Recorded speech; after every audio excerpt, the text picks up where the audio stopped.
ആയി ഞങ്ങളിന്ന് വീട്ടിൽ പോയിട്ട് വന്നപ്പോഴത്തേക്കാണ് പപ്പ പറഞ്ഞത് നമ്മുടെ വീടിൻ്റെ പുറവശത്തുണ്ടായിരുന്ന വലിയൊരു ആഞ്ഞിലിയാണ്. അതിൻ്റെ ഒരു ശിഖരം ഒടിഞ്ഞു വീണു, നിറയെ കായുണ്ട്. അപ്പം നമ്മൾ ഇതുവരെ കായ കഴിക്കണം എന്ന് വിചാരിച്ചിട്ടുണ്ട്. എപ്പോൾ കിട്ടുമ്പോഴും അതിൽ കേടൊക്കെ ആയിരുന്നു. അപ്പോൾ ഇതൊന്ന് കിട്ടിയപ്പം കുറച്ചെടുത്ത് പറിച്ച് മാറ്റി വീട്ടിൽ കൊണ്ടുവന്ന് അരിയിൽ വെച്ച് പഴുപ്പിക്കാമെന്നാണ് വിചാരിച്ചേക്കുന്നത്. ലൂക്കായുമായിട്ട് വന്നതാണ്. ഇതാണ് മരം, വലിയ മരമാണ്. അതിലും കായ്കളുണ്ട്. അതിൻ്റെ ഒരു ശിഖരം മാത്രമാണ് ഒടിഞ്ഞു വീണത്. ലൂക്ക തൊട്ടൊക്കെ നോക്കുകയാണ് പഴുത്തോന്നൊക്കെ. പഴുത്തിട്ടില്ല, അതെല്ലാം വിളവായതാണ്. പറിച്ച് വെച്ച് കുറച്ച് ദിവസം വെച്ചിരുന്നാൽ മാത്രമേ പഴുക്കുകയുള്ളൂ. ലൂക്കായ്ക്ക് ഇഷ്ടപ്പെട്ടു. ലൂക്കായെ കുളിപ്പിച്ച് കയറ്റി കൊണ്ടുവന്നതാണ്. അപ്പോൾ ലൂക്ക അത് തൊട്ട കയ്യിലൊക്കെ കറയാവും. അപ്പച്ചൻ തൊടണ്ടെന്നൊക്കെ പറയുന്നുണ്ട്. പക്ഷേ ലൂക്കായെ കൈ മാറ്റിക്കുമ്പോൾ അവൻ വീണ്ടും തൊടുക.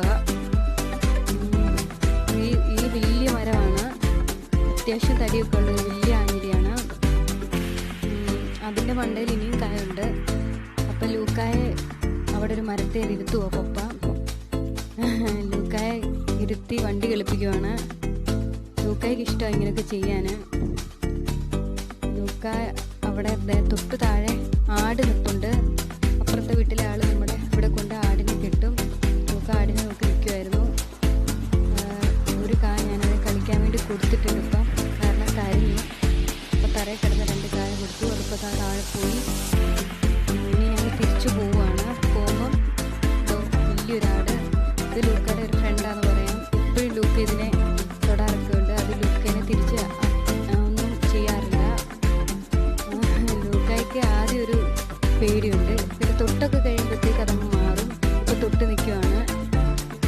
അപ്പോൾ പപ്പ എന്നോട് പറഞ്ഞ് ഫ്രണ്ടിൽ പോയി വീഡിയോ എടുക്കുക, എന്നാലല്ലേ കുഞ്ഞിൻ്റെ മോൻ കിട്ടുള്ളൂ. അപ്പോൾ ഞാൻ ഫ്രണ്ടിൽ വന്ന് വീഡിയോ എടുക്കുകയാണ്. ആടിന് ഞങ്ങളോട് ആരോടും ഒരു പ്രശ്നമില്ല. ഞങ്ങളുടെ സ്വന്തം ആടൊന്നുമല്ല, അപ്പുറത്തെ വീട്ടിലെയാണ്. ലൂക്കായ അതിൻ്റെ പുറത്ത് കയറ്റി ഇട്ടില്ല, ഇരുത്തി. ഓക്കെ, ഞങ്ങൾ